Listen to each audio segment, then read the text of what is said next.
বাংলাদেশ পৃথিবীর সবচেয়ে সভ্য ও ধনী দেশ।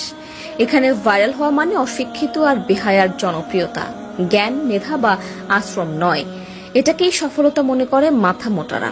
এখানে সরকারি হাসপাতালগুলোতে ডাক্তারের জন্য একজন অ্যাসিস্ট্যান্ট রাখা হয়, এদিকে অ্যাসিস্ট্যান্টের জন্য আরো একজন অ্যাসিস্ট্যান্ট রাখা হয় এবং ইন্টার্নশিপ ডক্টর দিয়ে চিকিৎসা করানো হয়। এখানে বাচ্চারা স্কুলে যাওয়ার বয়সে মিছিল মিটিংয়ে যায়, ক্লাস ক্যাপ্টেনের দৌড়ে নয়, এরা এলাকার পাতি নেতা হতে চায়। এখানে স্কুল এবং কলেজগুলোতে ক্লাস টিচারের কাছে প্রাইভেট না পড়লে আপনার জীবন তেজপাতা বানিয়ে দেওয়া হবে। এখানে টাকা ধার নিয়ে ভুলে যাওয়া যেন সবার অন্যতম গুণ। আপনার কাছ থেকেও যদি কেউ টাকা ধার নিয়ে থাকে তবে ভুলে যান যে সেই টাকা আর কখনো ফেরত পাবেন। এখানে ছেলে মেয়ে একজন আরেকজনকে জানু মানু সোনা জান এসব বলে তাদের যৌবন শেষ করে দেয়, আর বিয়ে করে 40 বছর পার হয়ে গেলে এখানে দুজন গরিব মিলে আরো 5 থেকে 7 জন গরিবের জন্ম দেয়।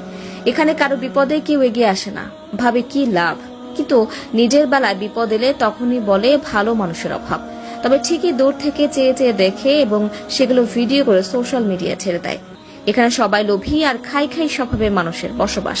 যাকেই বিশ্বাস করে সামনে এগোতে সাপোর্ট করবেন, দুদিন পর তার কাছ থেকেই পাবেন করাপশনের আওয়াজ। এখানে নিজের সমালোচনা বাদ দিয়ে অন্যের সমালোচনায় সবাই সারা দিন ব্যস্ত থাকে। এখানে শ্রমের যথাযথ মূল্য পাওয়া যায় না। এখানে শিক্ষিত মানুষ সম্মান পায় না। টাকা দিয়ে অসাধ্যকে সাধন করা যায় খুব সহজেই। মানুষ এক একজন নিজেকে ঈশ্বরচন্দ্র বিদ্যাসাগর মনে করে। ভিক্ষুকদের রমরমা ব্যবস্থা চলে।